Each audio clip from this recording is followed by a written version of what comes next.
Hello दोस्तों, आज हम डिस्कस करने वाले हैं एक बहुत ही फेमस और funny satirical poem the poet Shadwell from MacFlecknoe, जिसे लिखा है जॉन ड्राइडेन ने।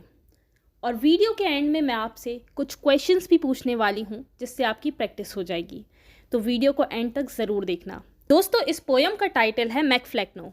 मैक यानी कि सन ऑफ, और फ्लेक्नो एक बंदा है जिसका पूरा नाम है रिचर्ड फ्लेक्नो।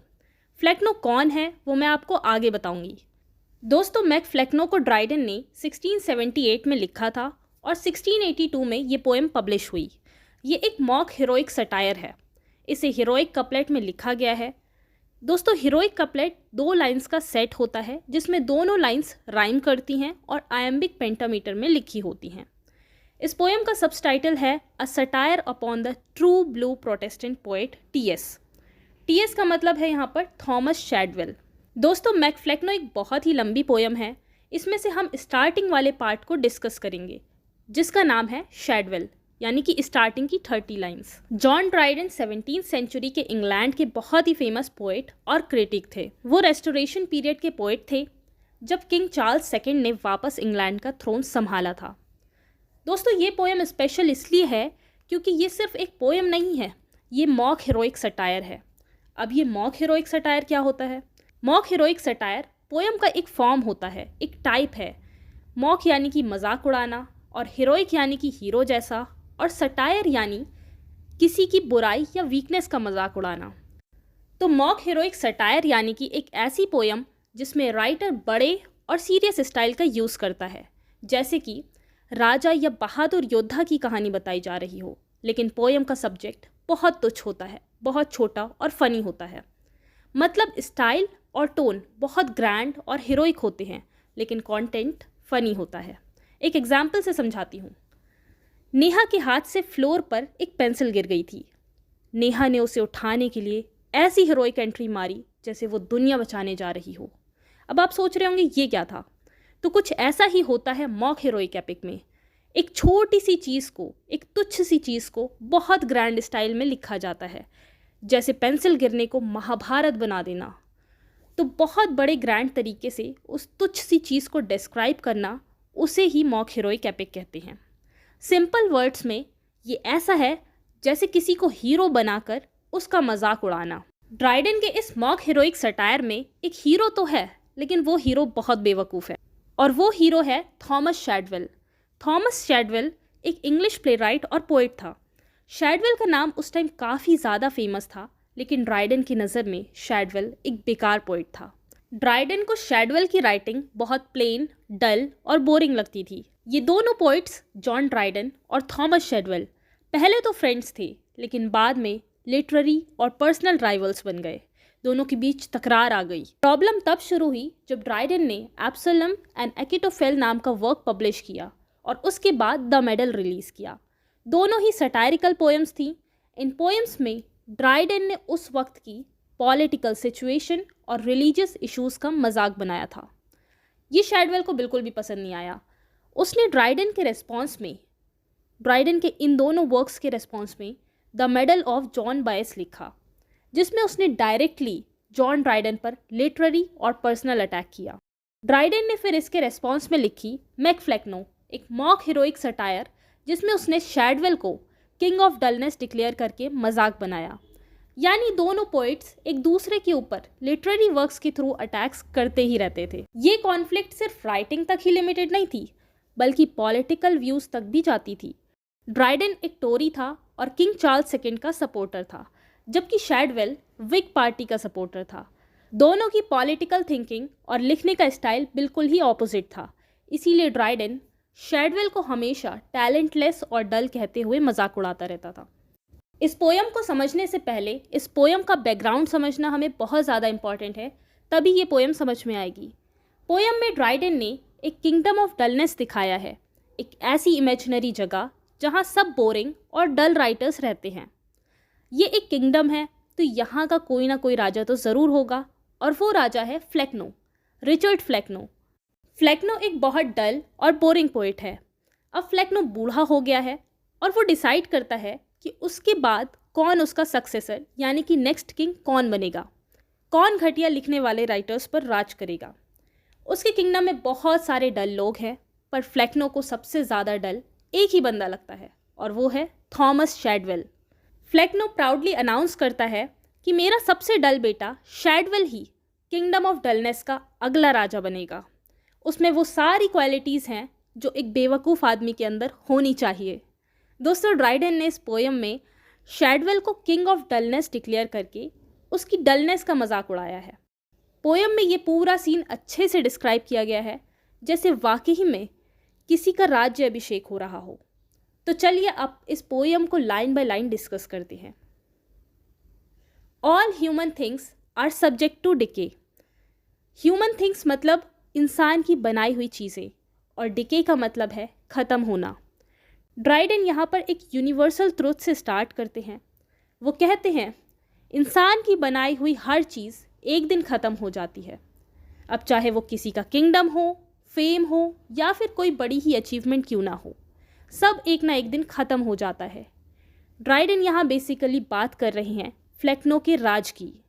फ्लेक्नो का राज भी एक दिन ख़त्म होगा और उसको एक नया रूलर चाहिए होगा।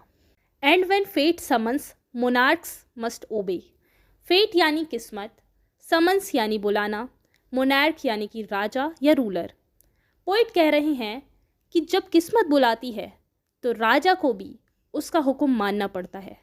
यानी चाहे कोई कितना ही बड़ा किंग क्यों ना हो, जब समय आता है उसकी मौत का तो उसे किस्मत के सामने झुकना पड़ता है। This फ्लेक्नो found.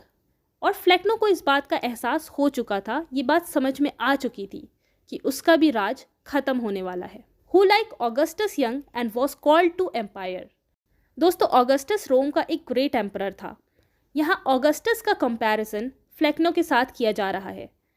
किंग ऑगस्टस बहुत यंग थे जब वो राजा बने थे। फ्लेक्नो भी किंग ऑगस्टस की तरह बहुत यंग था जब उसे ये बेवकूफ़ी का राज्य दिया गया, एंड हैड गवर्नड लॉन्ग।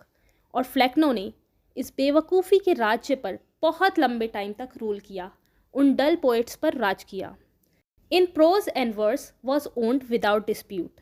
अब वो चाहे प्रोज में हो या पोइट्री में, बिना किसी डिस्प्यूट के, बिना किसी विरोध के फ्लेक्नो ने बेवकूफ़ी के राज्य पर राज किया।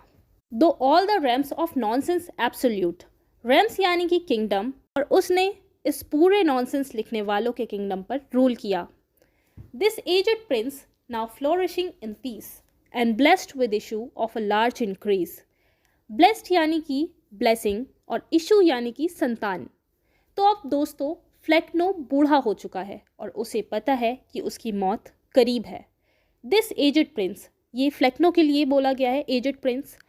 फ्लेक्नो बहुत ज़्यादा पीस में है क्योंकि उसके पास एक बहुत बड़ी ब्लेसिंग है कि उसकी संतानें बहुत ज़्यादा हैं, लार्ज नंबर में हैं, और बिल्कुल उसी की तरह बेवकूफ़ भी है। और इन्हीं में से इसे सबसे ज़्यादा बेवकूफ़ बंदे को चुनना है जो इस किंगडम का नेक्स्ट राजा बनेगा। Worn out with business. Worn out यानी कि थकना।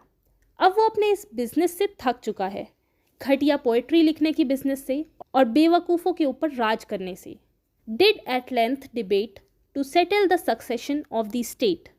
तो एक बहुत लंबी डिबेट होती है, बहस होती है इस बात पर कि अगला बेवकूफ़ों का राजा कौन बनेगा, कौन इस घटिया लिखने वालों पर राज करेगा। And pondering which of all his sons was fit to reign. Pondering यानी कि किसी चीज़ के बारे में देर तक सोच विचार करना।